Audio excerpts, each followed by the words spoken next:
Cet après-midi, j'étais au Salon du Livre et j'ai rencontré un auteur roumain. Tout de suite, il m'a demandé si j'étais juif. Je lui ai demandé, tiens, oui, je lui ai dit, tiens, c'est vrai, je crois avoir noté que dans les pays de l'Est, les gens repèrent très facilement que vous avez un type juif.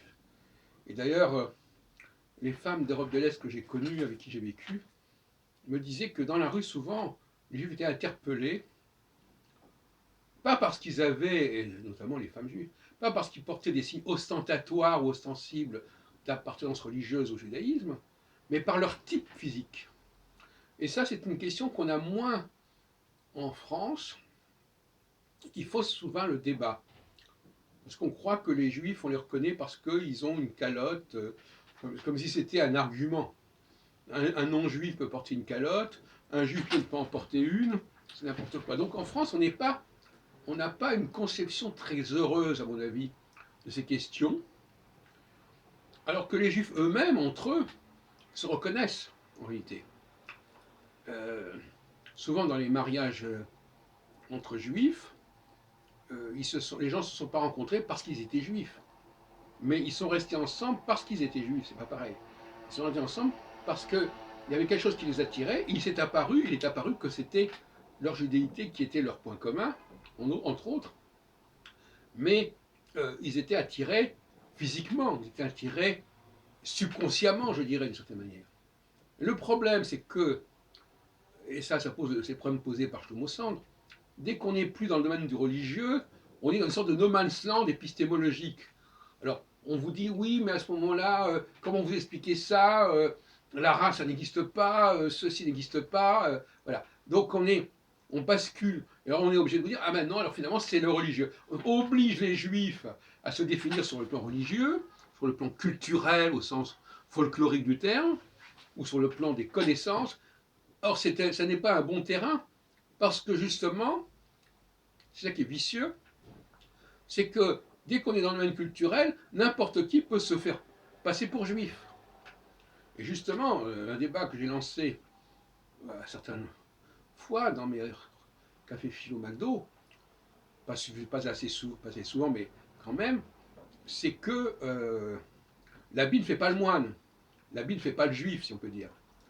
Et le fait que quelqu'un porte une kippa, une calotte, ou pire encore, des talits, etc., ou des téphilines, ne prouve pas que la personne est juive. De la même façon, quand vous allez dans un zoo, si c'est marqué girafe alors qu'il y a un hippopotame, ben vous dites que c'est un hippopotame, c'est parce que c'est marqué girafe que vous allez dire que c'est une girafe. C'est un peu la même chose. Donc, voilà, euh, il y a un feeling, il y a un sentiment que l'autre est juif. Et à ce sujet, d'ailleurs, moi-même qui ai fréquenté aussi bien des séfarades que des ashkénazes, la judéité, on l'aperçoit dans les deux cas, ce qui montre bien quand même une certaine unité du peuple juif, pour des raisons qu'on peut ne pas comprendre, pas expliquer, mais c'est quand même là, quelque part, les juifs entre eux se marient, vivent en tout cas ensemble, toute provenance confondue, n'est-ce pas? J'ai vécu aussi bien avec une Tunisienne qu'avec une Ukrainienne, etc. Mais finalement, on se reconnaît entre nous. Et comme je vous le disais, dans les pays de l'Est, euh, les gens sont parfaitement capables d'identifier un type juif. Et en France, ou ailleurs d'ailleurs, eh bien non, on en est à ce stade. Ah ben un juif c'est quelqu'un qui va dans la synagogue, un juif c'est quelqu'un qui porte une kippa, un juif c'est quelqu'un qui porte un bouquin sur le judaïsme, enfin n'importe quoi. Ce n'est pas sérieux. Donc finalement, c'est pour ça que des gens comme Sartre, c'est pour ça que les Français qui écrivent sur la question juive sont souvent pas très pertinents, parce que justement, pour des raisons qui nous échappent d'ailleurs, les Juifs, ils n'ont pas appris à les reconnaître. Alors effectivement, sous l'occupation, il y a eu une grande exposition sur le juif, le type juif, alors on le dit caricatural, etc. Mais c'est pas complètement faux non plus. J'ai toujours dit parfois que les antisémites ne disaient pas forcément des bêtises, des âneries.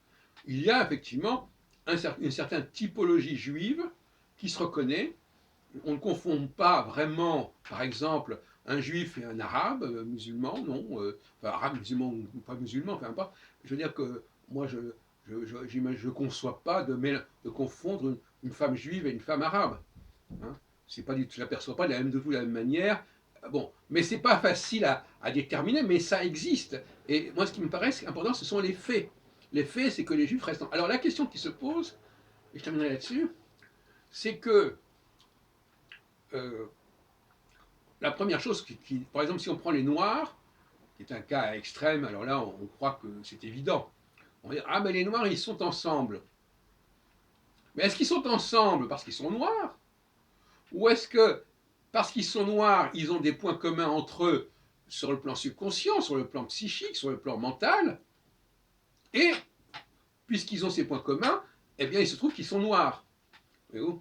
Mais ça n'est pas leur seule négritude, si on peut dire, qui les fait mettre ensemble.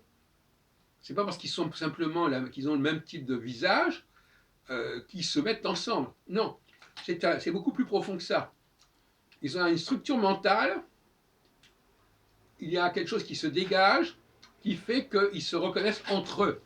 Dans le cas des Noirs, c'est pas très compliqué.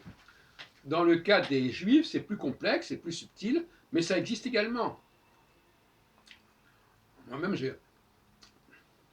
m'intéresse beaucoup à la question du type juif, et je peux vous assurer que l'idée de vivre avec une femme qui n'aurait pas ce profil juif me passerait. Enfin, je veux dire, c'est quelque chose qui me semblerait quand même assez aberrant. Hein. Donc, il faut inverser l'argumentation, n'est-ce pas? Quand on dit qui se ressemble s'assemble, c'est plus une ressemblance psychique qu'une ressemblance physique. Et bon, les deux pouvant se confondre et se mélanger. Mais ça n'est pas simplement parce que les gens savent qu'ils sont de tel groupe qu'ils sont ensemble. Mais il se trouve que quand ils essayent de sortir de la catégorie justement qui est leur, que ça ne fonctionne pas. Bon. J'essaie de m'expliquer un peu mieux. C'est pas si simple en fait. Euh, parce que le problème du rassemblement, du regroupement. Les gens, même dans le domaine social, ils ne se regroupent pas parce qu'ils ont la même activité professionnelle. Mais cette activité professionnelle correspond à une certaine mentalité, à une certaine structure mentale, et c'est ça qui est important. Maintenant qu'ensuite on s'aperçoit que cette affinité au niveau de la structure mentale est validée et corroborée par une certaine activité professionnelle commune ou par une certaine religion commune, dans un deuxième temps, ça c'est un problème beaucoup plus intéressant.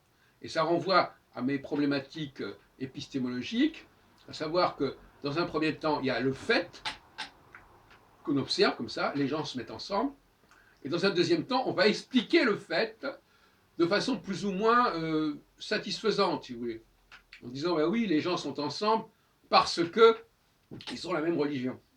En réalité, c'est une fausse explication. La preuve, c'est que beaucoup de juifs n'ont pas la même religion, enfin je veux dire, non, sont laïcs ou même sont parfois convertis, comme si la conversion pouvait changer quoi que ce soit à l'affaire, ou comme si la pratique ou la non-pratique changeait le fait qu'on soit juif ou pas. Et on entend parfois des choses encore aujourd'hui de ce type-là, mais c'est complètement grotesque. Donc, restons-en à des faits simples, mais qui ne sont pas forcément faciles à expliquer, attention, c'est pas la même chose. Eh bien, le fait simple, c'est que les juifs aiment se retrouver ensemble. Et par-delà toute considération religieuse, et par-delà tout cadre étatique, etc., etc., il ne faut pas se leurrer là-dessus. Qu'il y ait des mariages mixtes, c'est une autre chose. Ça veut dire simplement que il y a des juifs qui ne sont pas marqués aussi puissamment par leur judéité que d'autres, voire même qui ne sont pas vraiment d'origine juive. Et on retombe à la question de comment reconnaît-on un juif d'un non-juif. Eh bien, comment peut-on détecter que quelqu'un n'est pas vraiment juif?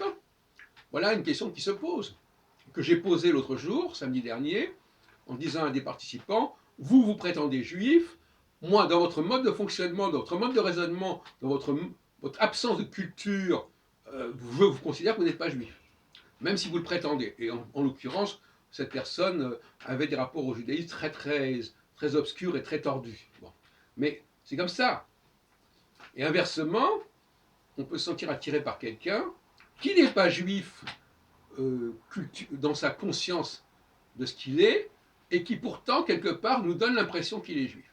Et à ce moment-là, on nous parlera de mariage mixte, mais ce ne sont pas des mariages mixtes.